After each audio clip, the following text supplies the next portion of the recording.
Hi, so this is an ode to men in my life. November.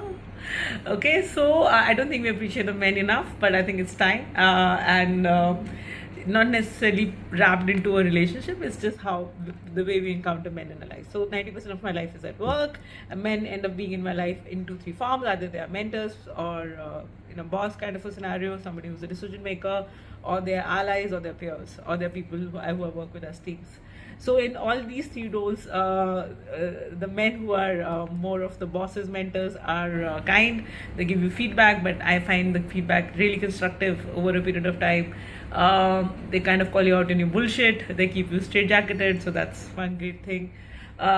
People who are your allies who work with you, they essentially end up having more skills than you. You just bring in the vision and the larger term, what to do for the next 10 years.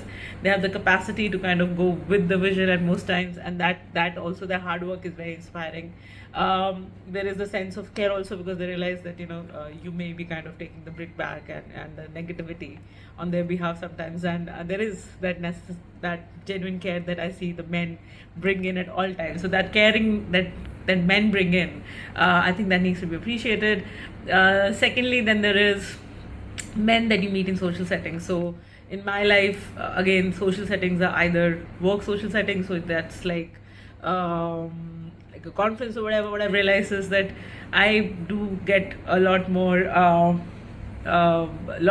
from kind of sparring with these men, because they kind of just allow me to go a larger distance on ideas that are out there. And I love the courage that men bring when they're trying to kind of do more, be more, create more. Even in social settings, there is again this inherent ability to kind of look out for you and make sure that you're taken care of, you're safe, you're protected, all of that. Thank you. Then there is men in your family. Men in your family basically bring in a sense of belonging, safety, care, growth. They are also the people telling you, oh, you're doing this right, you're doing that wrong. You love them, hate them, but you can't do without them. So that's like the brothers and the best friends and all of that is just brilliant. And then there's romantic relationships, almost romantic relationships. I think that's where I think the most amount of growth happens, because you'll end up becoming mirrors to each other, and a good romantic relationship ends up making you grow more, and what you could do alone in maybe 5 years happens in 6 months sometimes, if not faster.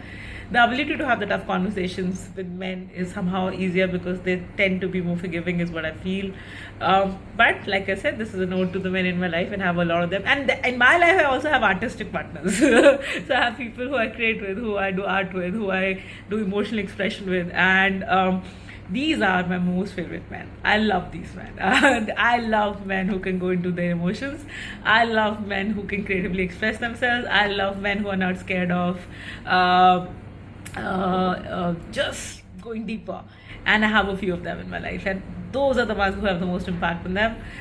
They have also allowed me to see men in the past in my life in a nicer light, because they kind of embody all the goodness and the badness of a human, and that's where the gender kind of falls apart.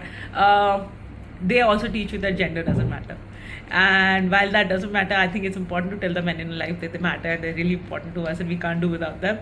I don't think they get told this enough. I mean, they're lovely, but who tells them this on a daily basis? Let me tell you that. You are lovely.